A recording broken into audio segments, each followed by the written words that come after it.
ఉదయకాలశంలో నువ్వు ఎవరి సహవాసాన్ని కోరుకుంటున్నావు? ఎవరితో ఉండాలని ఆశపడుతున్నావు? ఎవరి తోడు కోసం వెంపర్లాడుతున్నావు? నీ జీవితాన్ని అన్ని విషయాల్లో పతనం చేస్తున్న వారి దగ్గర పరిగెడుతున్నావా? నీ జీవితాన్ని అన్ని విషయాల్లో పాడు చేస్తున్న వారి దగ్గరికే మరలా వెళ్తున్నావా? ఎన్నోసార్లు బహుశా లోక స్నేహాన్ని ప్రేమించి నష్టపోయావు, నీ ఆరోగ్యం పాడు చేసుకున్నావు, మానసికంగా కృంగిపోయావు, డిప్రెషన్లోకి వెళ్ళిపోయావు, స్పిరిచువల్గా నీ జీవితాన్ని పాడు చేసుకున్నావు. మరలా అదే పాప జీవితానికి వెనక్కి తిరుగుతున్నావా? మరలా లోక స్నేహం కోసం పరుగులు పెడుతున్నావా? ప్రభువు మాట్లాడుతున్నాడు, ఆయనతో మనం సహవాసం చేయగలిగితే మనకు సమాధానం ఉంది, అలాగున మేలుందని లేఖనాలు ధృవీకరిస్తున్నప్పుడు క్రీస్తు ప్రభుతో సహవాసం. దేవుడు నీ నుండి నా నుండి ఆశిస్తుంది అంటూ ఏదైనా ఉంది అంటే మనతో సహవాసమే కదా.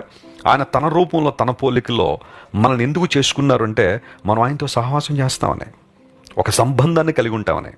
మతం మనిషిని దేవునికి దూరం చేసేసింది. ఎందుకోసం అంటే ఆచారాలు, వ్యవహారాలు, సంప్రదాయాలు ఇవన్నీ కూడా మనిషి దేవునికి దగ్గర అవుతున్నాడు అని అనుకుంటున్నాడు, కానీ వాటి ద్వారా మనిషి ఇంకా దేవునికి దూరం అయిపోతున్నాడు, దేవుని మెప్పించలేకపోతున్నాడు.